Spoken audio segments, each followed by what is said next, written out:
नमस्कार शेतकरी बंधू आणि भगिनींनो, मी पल्लवी जिंचवडे जाधव आणि तुम्ही पाहताय ऑर्गॅनिक कट्टा. ऑर्गॅनिक कट्ट्यावरती तुम्हा सर्वांचं मनापासून स्वागत.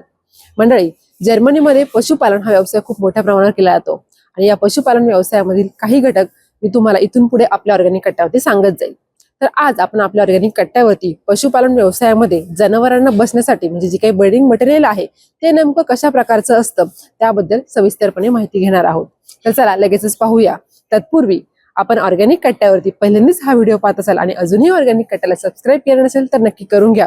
कारण की ऑर्गॅनिक कट्ट्यावरती तुम्हाला जर्मनीतील पशुपालन असेल किंवा जर्मनीतील शेती असेल, सेंद्रिय शेती असेल आणि सेंद्रिय शेतीचं प्रमाणीकरण या सगळ्या गोष्टींबद्दल एकाच ठिकाणी माहिती मिळत जाईल.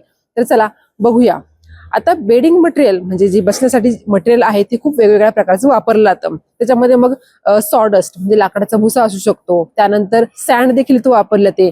पांढऱ्या कलरची बारीक अशी वाळू असते, ही वाळू देखील इथं वापरली जाते. त्यानंतर हेम्प म्हणजे एक प्रकारचं बसण्यासाठीचं मटेरियल आहे.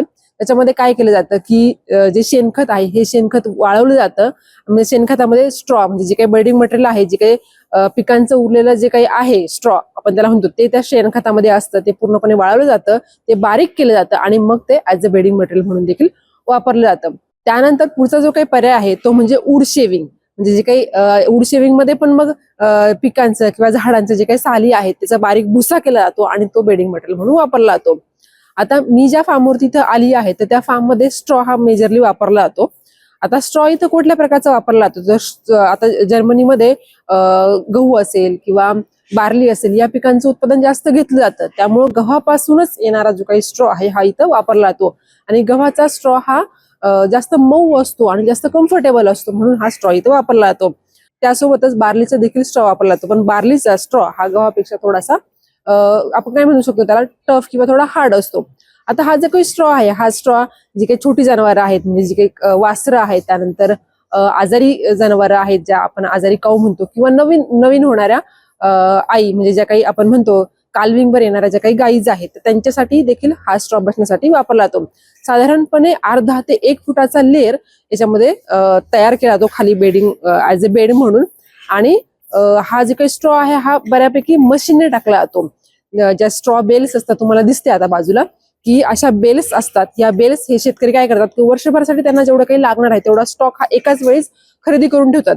कारण की आता आपल्याकडे कसं सीझन असतात की हिवाळ्यामध्ये हा गहू घेतला जातो, तसंच इथं देखील स्पेसिफिक सीझन मध्ये गहू घेतला जातो आणि ते गव्हाचं उत्पादन झाल्यानंतर जो उरलेला स्ट्रॉ आहे हा पूर्णपणे पॅक केला जातो. अशा बेलमध्ये तो एकत्र केला जातो, त्याचे गठ्ठे बनवले जातात आणि ते शेतकरी वर्षभरासाठी त्यांना लागणारं जे काही मटेरियल आहे ते पूर्णपणे खरेदी करतात. तर ही बेल त्या मशीनमध्ये टाकली जाते आणि त्या मशीनमध्ये ऑटोमॅटिक ती बेल अशी उनगडली जाते. म्हणजे तो स्ट्रॉ असा पुढे फेकला जातो आणि त्या जनावरांना जिथे बसण्याची जागा आहे तिथं तो टाकला जातो. इथं पण कसं आहे, वेगवेगळ्या फार्मवरती वेगवेगळ्या प्रकारच्या ऍक्टिव्हिटी किंवा वेगवेगळ्या पद्धतीने पशुपालन केलं जातं. आता तुम्हाला जे काही मागे दिसतं हे मोठं बॉक्स आहे. साधारणपणे याच्यामध्ये 8-10 पर्यंत काल्फ किंवा 6 काल्फ इथं एका बॉक्समध्ये ठेवले जातात. काही काही ठिकाणी कसं असतं की एका बॉक्समध्ये बॉक्स खूप छोटंसं असतं, साधारणपणे 2.5 ते 3 फूट बाय 2.5 ते 3 फूट एवढं असू शकतं. त्याच्यामध्ये 1 किंवा 2च काल्फ असतात.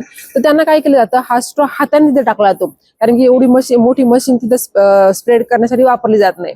आणि जी काही रेग्युलर जनावर आहेत म्हणजे जे दूध देणाऱ्या गायी आहेत तर यांच्यासाठी ज्या मेन ग्रुपमध्ये आपण त्यांना म्हणतो इथं की या मेन ग्रुपमधल्या जनावरांसाठी इथं वाळू असेल किंवा जे हेम्प असेल जे शेणखत वाळून बारीक करून मिक्सरच्या साहाय्याने मग ते तिथं वापरलं जातं. तर अशा पद्धतीने जनावर नेमकं कोणतं आहे आणि मग त्या हिशोबाने इथं स्ट्रॉ टाकला जातो. कारण की स्ट्रॉ देखील आपला आता जे काही याचा बार्लीचा किंवा गव्हाचा स्ट्रॉ आहे हा खूप स्वस्त असतो किंवा वाळू असेल किंवा हेम्प असेल यासारखे जे काही स्ट्रॉ आहेत ते थोडेसे कॉस्टली पडतात, परंतु त्याचे फायदे पण देखील वेगवेगळे असतात.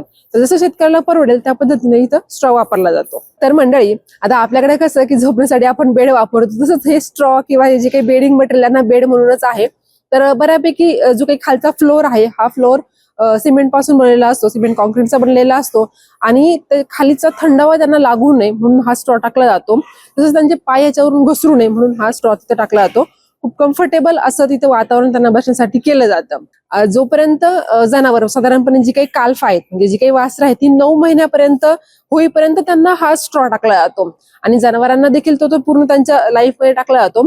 परंतु जी काही छोटी जनावर आहेत किंवा ज्या नवीन होणाऱ्या ममाज आहेत ज्या आपण त्याला कालविंग काऊ म्हणतो त्या असतील किंवा आजारी जनावर आहेत तर त्यांच्या खालच्या स्ट्रॉ मध्ये त्यांचं शेण आणि गोमूत्र हे मिक्स होतं प्रॉपर. नंतर काय केलं, त्याचं मिश्रण केलं. इथे मिश्रण हा शब्द इथे वापरला जातो. मिश्रण म्हणजे काय, तर ते पूर्ण खालचा जो काही स्ट्रॉ आहे हा पूर्णपणे काढून घेतला जातो. आपण कसं की लॉट संपल्यानंतर ते खालचं मटेरियल काढतो आपण पोल्ट्री फार्म मध्ये, त्या पद्धतीनं हे स्ट्रॉ पूर्णपणे बाहेर काढला जातो. आणि हा स्ट्रॉ जवळपास त्या स्पेसिफिक पिरियडमध्ये पूर्णपणे म्हणजे जवळपास 50% तरी कुजला जातो, ज्याच्यामध्ये शेण आणि गोमूत्र पडतं. त्याची न्यूट्रिटिव्ह व्हॅल्यू वाढते आणि हे काय करतात, ते पूर्णपणे बाहेर काढतात आणि शेतामध्ये मशीनच्या साहाय्याने पूर्णपणे स्प्रेड केलं जातं.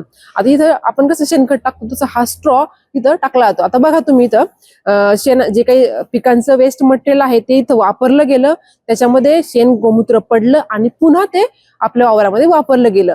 म्हणजे इथं पूर्ण रिसायकल 100% रिसायकल पद्धतीने इथं गोष्टी वापरल्या जातात. इथं काहीही वाया जात नाही. तर मंडळी, अशा पद्धतीने आपण जर्मनीमध्ये जनावरांसाठी बेडिंग मटेरियल म्हणून काय वापरलं जातं हे अगदी सविस्तरपणे पाहिलं. तुम्हाला याबद्दल काही शंका असल्यास मला कमेंटद्वारे नक्की कळवा. व्हिडिओ आवडल्यास व्हिडिओला लाईक, शेअर आणि दूध उत्पादक शेतकऱ्यांपर्यंत हा व्हिडिओ पोहोचवायला विसरू नका. तर चला भेटूया अशाच पुढील माहितीपूर्ण व्हिडिओमध्ये. तोपर्यंत धन्यवाद.